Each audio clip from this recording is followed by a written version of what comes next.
दिनै सानसेनि रादाबखौ फरायदों आं खिलिखां ब्रह्म। बिटिआर गोरोबथानि दफाफोरखौ थाबैनो मावफुंनायनि सायाव फिन गोदान दिल्लीयाव मिरुजों गोनांथारै सावरायहैदों सागानगिरिफ्रा।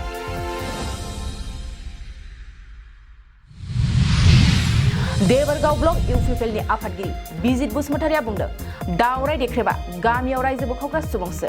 गामिनि खोथाखौनो नाय, गामियाव बिसोरनो 45 घर दं बे माबा देबरगाव फाख्रिगुरियाव।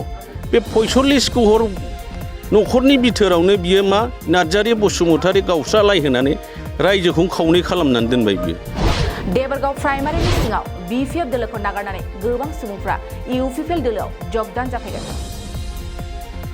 अदालगुरि बिया बाथौ गौथुमनि रुफाथि मायथाइ फोरबो आरो जिल्ला बाथौ गौथुमनि जथुमानि थाखाय लाइ खुन्थियाखौ गायसनबाय। सनितपुर जिल्ला दुलाराय बर' फरायसा आफादनि सनाथि मायथाइ फोरबो फालिथाया दिनै नैथि सानाव आगान होबाय। बाक्सानि खालिफोराव गोबां हाग्रानि मैदेरफ्रा सुबुंनि आबादफोरखौ गाग्लिनानै आबाद खहा खालामदों। ड्राग्सनि हेंथायै बाक्सानि सालबारियाव पुलिसा नायबिजिरनानै ड्राग्स फालांगिरिजों लोगोसे सानै लाइमोनखौ खादों। बिजनी दखरा दुलाराय बर' फरायसा आफादा खुंगा 47थि थान्दै जखन्थाइ खुंनो लाइ खुन्थिया गायसनदों। बर' थुनलाइ आफादनि खुंगा 62थि बोसोरसालिया जथुमाखौ पाटगावनि रानि खालायस्रि फोथाराव खुंनो लाहार फाहार। गसाइगाव मुखमानि सिङाव थानाय रिसान इसवारिनि गंसे गोजा गाबनि पालसार बाइकखौ खावनानै लांदों। दिनै सानसेनि रादाब फरायथिनायाबो एसेनोसै। गोजोन्थों। नोंथाङा सानाय सुनाय बेरामनि जेंनायाव गोग्लैदों नामा?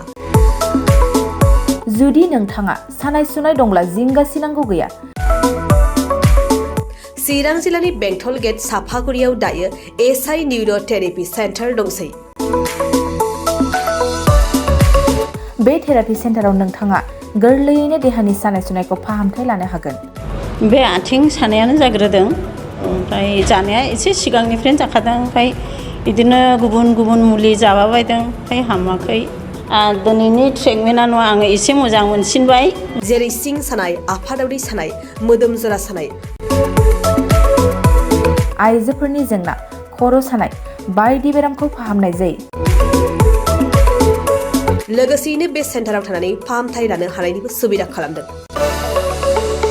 नोंथांमोनहा एसआइ निउर' थेरापि सेन्टाराव फाहामथाय लानो गोसो दंब्ला नैबे मबाइल नम्बर 7620160459 नङाब्ला 9476977956 आव थोंजों सुलाद लानो हागोन।